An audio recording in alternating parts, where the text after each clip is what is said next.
बृहस्पति देव की पूजा और व्रत कथा से होगी हर मनोकामना पूरी। बृहस्पति या गुरु को बुद्धि और शिक्षा का देवता माना जाता है। गुरुवार को बृहस्पति देव की पूजा करने से धन, विद्या, पुत्र वो अन्य मनोवांछित फल की प्राप्ति होती है। गुरुवार को भगवान बृहस्पति की पूजा का विधान है। इस पूजा से परिवार में सुख शांति रहती है। जल्द विवाह के लिए भी गुरुवार का व्रत किया जाता है। गुरुवार व्रत की विधि। गुरुवार की पूजा विधि विधान के अनुसार की जानी चाहिए।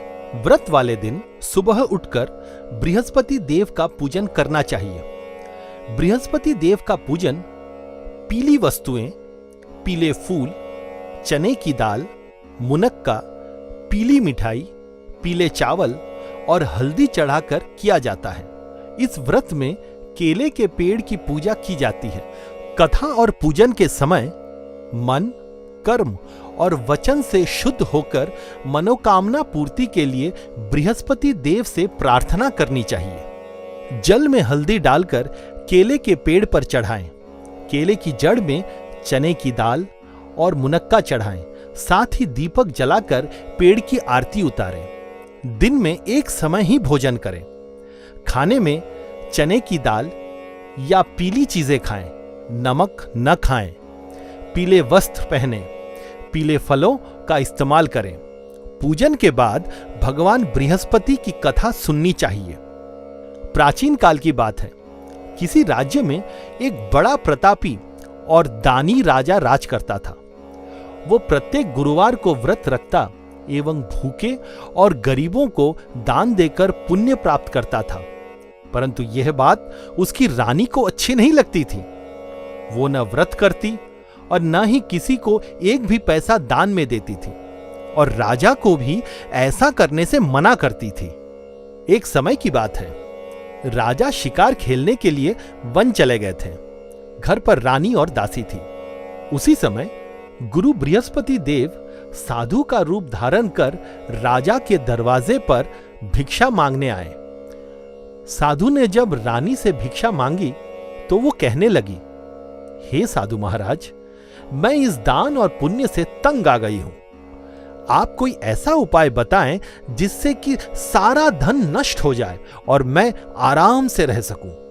बृहस्पति देव ने कहा, हे देवी, तुम बड़ी विचित्र हो। संतान और धन से कोई दुखी नहीं होता है। अगर अधिक धन है तो इसे शुभ कार्यों में लगाओ।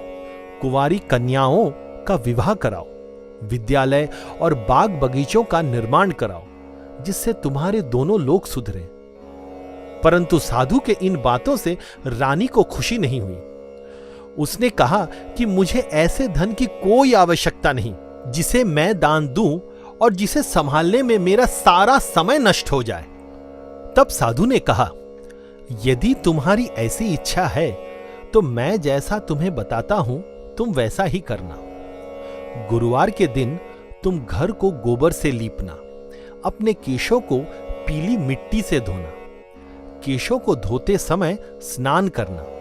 राजा से हजामत बनाने को कहना। भोजन में मांस मदिरा खाना। कपड़ा धोबी के यहां धुलने डालना। इस प्रकार 7 बृहस्पतिवार करने से तुम्हारा समस्त धन नष्ट हो जाएगा। इतना कहकर साधु रूपी बृहस्पति देव अंतर्ध्यान हो गए। साधु के अनुसार कई बातों को पूरा करते हुए रानी को केवल 3 बृहस्पतिवार ही बीते थे और उसकी समस्त धन संपत्ति नष्ट हो गई। भोजन के लिए राजा का परिवार तरसने लगा।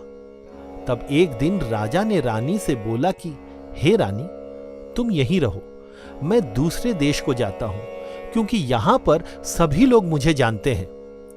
इसीलिए मैं कोई छोटा कार्य नहीं कर सकता। ऐसा कहकर राजा परदेश चला गया। वहां वो जंगल से लकड़ी काट कर लाता और शहर में बेचता। इस तरह वो अपना जीवन व्यतीत करने लगा। इधर राजा के परदेश जाते ही रानी और दासी दुखी रहने लगी। एक बार जब रानी और दासी को 7 दिन तक बिना भोजन के रहना पड़ा तो रानी ने अपनी दासी से कहा, हे दासी, पास ही के नगर में मेरी बहन रहती है। वो बड़ी धनवान है। तू उसके पास जा और कुछ ले आ, ताकि थोड़ी बहुत गुजर बसर हो जाए।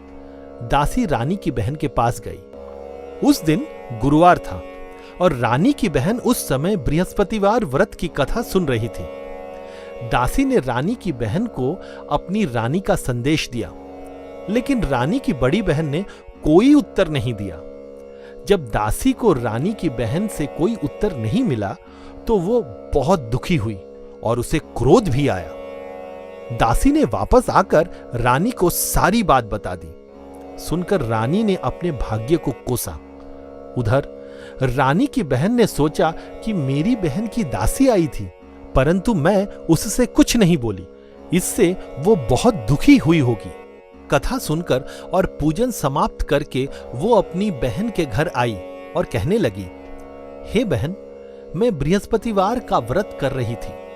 तुम्हारी दासी मेरे घर आई थी, परंतु जब तक कथा होती है तब तक न तो उठते हैं और न ही बोलते हैं, इसीलिए मैं नहीं बोली। कहो दासी, क्यों गई थी? रानी बोली, बहन, तुमसे क्या छुपाऊं, हमारे घर में खाने तक का अनाज नहीं था। ऐसा कहते कहते रानी की आंख भर आई। उसने दासी समेत पिछले 7 दिनों से भूखे रहने की बात अपनी बहन को विस्तार पूर्वक सुना दी। रानी की बहन बोली, देखो बहन, भगवान बृहस्पति देव सबकी मनोकामना को पूर्ण करते हैं। देखो, शायद तुम्हारे घर में अनाज रखा हो। पहले तो रानी को विश्वास नहीं हुआ, पर बहन के आग्रह करने पर उसने अपनी दासी को अंदर भेजा तो उसे सचमुच अनाज से भरा एक घड़ा मिल गया। उसे देखकर दासी को बड़ी हैरानी हुई। दासी रानी से कहने लगी, हे रानी, जब हमको भोजन नहीं मिलता तो हम व्रत ही तो करते हैं, इसीलिए क्यों न इनसे व्रत और कथा की विधि पूछ ली जाए, ताकि हम भी व्रत कर सके। तब रानी ने अपनी बहन से बृहस्पतिवार व्रत के बारे में पूछा। उसकी बहन ने बताया, बृहस्पतिवार व्रत में चने की दाल और मुनक्का से विष्णु भगवान का केले की जड़ में पूजन करें तथा दीपक जलाएं, व्रत कथा सुने और पीले भोजन ही करें, इससे बृहस्पति देव प्रसन्न होते हैं। व्रत और पूजन विधि बताकर रानी की बहन अपने घर को लौट गई। 7 दिन बाद जब गुरुवार आया तो रानी और दासी ने व्रत रखा। घुड़साल में जाकर चना और गुड़ लेकर आई, फिर उससे केले की जड़ तथा विष्णु भगवान का पूजन किया। अब पीला भोजन कहां से आए, इस बात को लेकर दोनों बहुत दुखी थे। चूंकि उन्होंने व्रत रखा था, इसीलिए बृहस्पति देव उनसे प्रसन्न थे। इसीलिए वे एक साधारण व्यक्ति के रूप धारण कर 2 थालों में सुंदर पीला भोजन दासी को दे गए। भोजन पाकर दासी प्रसन्न हुई और फिर रानी के साथ मिलकर भोजन ग्रहण किया। उसके बाद वे सभी गुरुवार को व्रत और पूजन करने लगी। बृहस्पति भगवान की कृपा से उनके पास फिर से धन संपत्ति आ गई, परंतु रानी फिर से पहले की तरह आलस्य करने लगी। तब दासी बोली, देखो रानी, तुम पहले भी इस प्रकार आलस्य करती थी। तुम्हें धन रखने में कष्ट होता है, इस कारण सभी धन नष्ट हो गए, और अब जब भगवान बृहस्पति की कृपा से धन मिला है तो तुम्हें फिर से आलस्य होता है।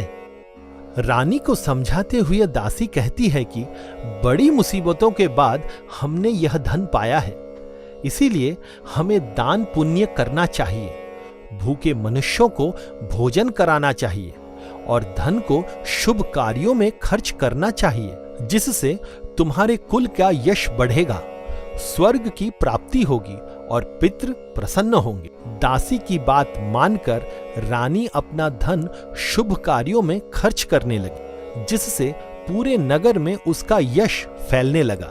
बृहस्पतिवार व्रत कथा के बाद श्रद्धा के साथ आरती की जानी चाहिए। इसके बाद प्रसाद बांटकर उसे ग्रहण करना चाहिए।